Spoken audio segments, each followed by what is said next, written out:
ಇನ್ನು DCM DK Shivakumar ವಿರುದ್ಧ high command ನಾಯಕರು ಅಸಮಾಧಾನಗೊಂಡಿದ್ದಾರಂತೆ. ಮೂಡ ವಾಲ್ಮೀಕಿ ಹಗರಣದಲ್ಲಿ ಮೈತ್ರಿಯಿಂದ ಸಿಎಂ ಸಿದ್ದರಾಮಯ್ಯ ಅವರನ್ನ ಟಾರ್ಗೆಟ್ ಮಾಡಲಾಗ್ತಾ ಇದೆ.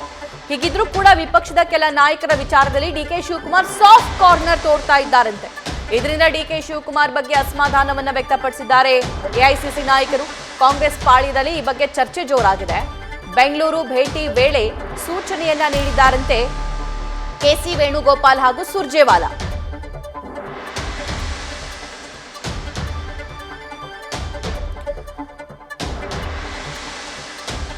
ಈ ಬಗ್ಗೆ ಮತ್ತಷ್ಟು ಲೈವ್ ಡೀಟೇಲ್ಸ್ ನಮ್ಮ ಪೊಲಿಟಿಕಲ್ ಕರೆಸ್ಪಾಂಡೆಂಟ್ ಶಿವಪ್ರಸಾದ್ ನೀಡ್ತಾರೆ. ಶಿವಪ್ರಸಾದ್, ಇಲ್ಲಿ ಸಿಎಂ ಅವರು ರಾಜೀನಾಮೆ ನೀಡಬೇಕು ಅಂತ ಆಗ್ರಹಿಸಿ, ತನಿಖೆಗೆ ಆಗ್ರಹಿಸಿ ಬಿಜೆಪಿ ಹಾಗೂ ಜೆಡಿಎಸ್ ನಾಯಕರು ಪಾದಯಾತ್ರೆಯನ್ನ ಹೊರಟಿದ್ದಾರೆ, ಬೇರೆ ಬೇರೆ ಅಸ್ತ್ರಗಳನ್ನ ಪ್ರಯೋಗ ಮಾಡ್ತಿದ್ದಾರೆ. ಆದ್ರೆ ಇಲ್ಲಿ ಡಿಕೆ ಶಿವಕುಮಾರ್ ಅವರ ಟಾರ್ಗೆಟ್ ಕೇವಲ ಕುಮಾರಸ್ವಾಮಿ ಅವರು ಇದ್ದಂತೆ ಮಾತ್ರ ಕಾಣ್ತಾ ಇತ್ತು. ಆದ್ರೆ ಇದು ಎಐಸಿಸಿ ನಾಯಕರ ಗಮನಕ್ಕೂ ಕೂಡ ಬಂದಿದೆಯಂತೆ, ಸೂಚನೆ ಸಿಕ್ಕಿದೆಯಂತೆ ಹೈಕಮಾಂಡ್ ನಿಂದ ಡಿಕೆ ಶಿವಕುಮಾರ್ ಅವರಿಗೆ. ಹಾಗಾದ್ರೆ ಏನ್ ಕ್ಲಾಸ್ ತಗೊಳ್ಳಲಾಗಿದೆ, ಏನ್ ಸೂಚನೆ ಕೊಟ್ಟಿದ್ದಾರೆ ಹೈಕಮಾಂಡ್ ನಾಯಕರು? ಖಂಡಿತವಾಗಿ ಸಭಾ ಮೊನ್ನೆ ಅಷ್ಟೇ ರಾಜ್ಯಕ್ಕೆ ಆಗಮಿಸಿದಂಥ ರಣದೀಪ್ ಸಿಂಗ್ ಸುರ್ಜೇವಾಲಾ ಜೊತೆಗೆ ಕೆಸಿ ವೇಣುಗೋಪಾಲ್ ಅವರು ಸಿಎಂ ಪರವಾಗಿ ಎಲ್ಲ ಸಚಿವರುಗಳು ನಿಲ್ಲಬೇಕು ಎಂಬತಕ್ಕಂಥ ಸೂಚನೆಯನ್ನು ನೀಡಿದರು.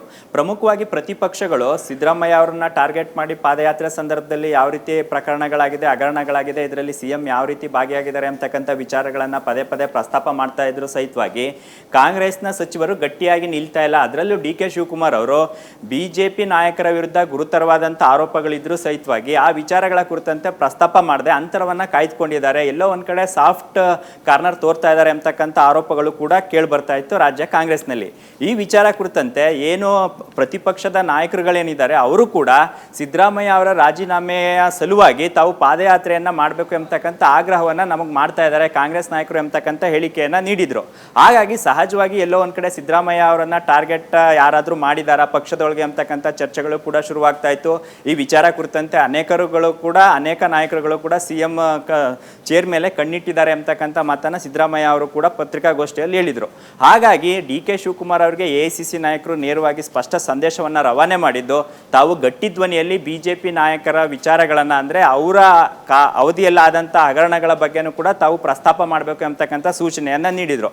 ಆ ಕಾರಣಕ್ಕಾಗಿ ರಾಜ್ಯಕ್ಕೆ ಎಐಸಿಸಿ ನಾಯಕರ ಆಗಮನ ಮತ್ತೆ ನಿರ್ಗಮನದ ನಂತರ ಡಿ ಕೆ ಶಿವಕುಮಾರ್ ಅವರು ಕಳೆದ 2 ದಿನಗಳಿಂದ ಸಾಕಷ್ಟು ಟಾರ್ಗೆಟ್ ಮಾಡ್ತಾ ಇದ್ದಾರೆ.